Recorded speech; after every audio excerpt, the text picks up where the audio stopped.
Proper psychological skills ட்ரைனிங்கோ இல்ல proper mental coaching mental conditioning வந்து இருக்கணும்.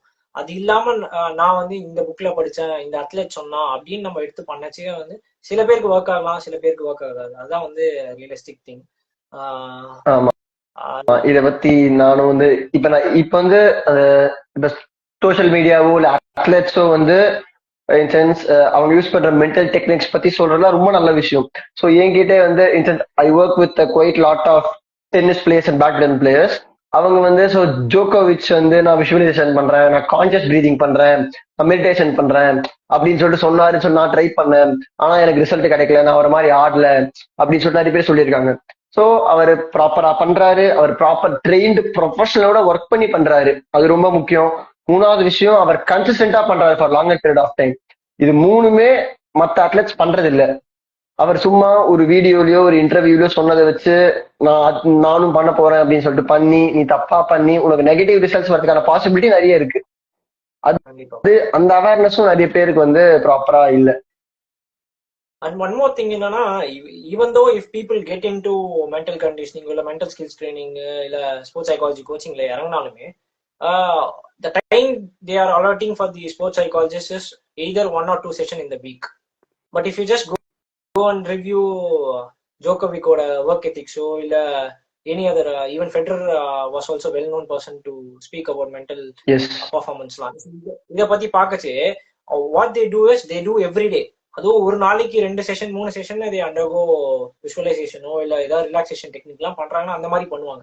பட் நம்ம கிட்ட வர கிளைண்ட்ஸ் அத்லெட்ஸ் எல்லாம் எப்படி இருக்காங்கன்னா, I just give you a session in 1 week இல்ல 15 டேஸ்க்கு ஒரு செஷன் கொடுப்பேன். அப்ப நான் ஒரு ப்ரோக்ரஸிவ் மசில் ரிலாக்ஸேஷன் உன்னோட பண்றேன், ஆனா எனக்கு ஓகே ஆகலன்னு ஒரு 2 மாசத்துல ஒரு ரிப்போர்ட் கொடுக்கறதோ இல்ல எனக்கு வேண்டான்னு சொல்றதுல வந்து you will not get much இம்பாக்ட்ன்றதுதான். It's you are losing at the end of the day அப்படின்றதுதான் வந்து I have understood over the time. ஆமா, கரெக்ட் தான். ஸோ இன்சென்ஸ் இது வந்து எப்படின்னா வந்து இப்ப நீ என்னோட வந்து கிளைண்டா வரனா, I will teach you how to visualise or how to கான்சியஸா அப்படி பிரீத் பண்றது ஆர் ஒரு சில டெக்னிக்ஸ் எல்லாம் வந்து நான் சொல்லி கொடுத்துருவேன் உனக்கு. நான் சொல்லி கொடுத்தோன்னே அப்படியே நீ மறந்துட்டு போயிட்டு அப்படின்னா நோ யூஸ். நீ அதை ரெகுலரா ப்ராக்டிஸ் பண்ணணும். ரெகுலரா யூ நீட் டு பி இந்த ஸ்டேட். ஆனா நிறைய பேர் ரெகுலராகவே கிடையாது, சொல்லி கொடுத்தா ஓகே முடிஞ்சிருச்சு அப்படி அந்த கன்சிஸ்டன்சி மெயின்டைன் பண்ண மாட்டாங்க இந்த process.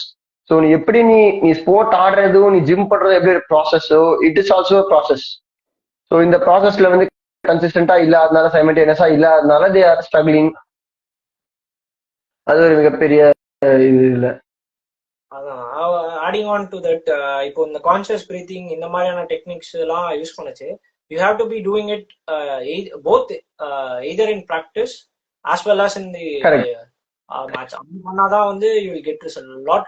Lot of people and athletes don't do that in practice and directly try to emphasize that on the match and end up losing. அது வந்து ஒரு விஷயமா இருக்கு. Worst thing that with psychologists is because we cannot keep traveling on with athletes. So அது ஒரு பெரிய disadvantage I guess. So அப்படி இருக்கச்சு at least இப்போ ஒரு கோச் வந்து இருக்காங்க அப்படின்னா அவங்கள வந்து ஒரு நெட்ஸ்ல பார்ப்பாங்க, இல்லை ஒரு ப்ராக்டிஸ் செஷன்ல பார்ப்பாங்க, ஒரு ப்ராக்டிஸ் மேட்ச்ல பார்ப்பாங்க, ஈவன் மேட்ச்லயுமே பார்ப்பாங்க. பட் ஆனா அட்லீஸ்ட் அவங்களுக்கு ஒரு டைம் கூட கிடைக்கும், ஒரு பிரேக்கோ இல்லை ஒரு ஏதோ ஒரு டைம்ல வந்து அந்த இன்ஃபர்மேஷன் நீ இதை தப்பு பண்ற நீ இதை பண்ணணும் அப்படின்னு கன்வே பண்றதுக்கான இன்ஃபர்மேஷன்ஸ் கிடைக்கும்.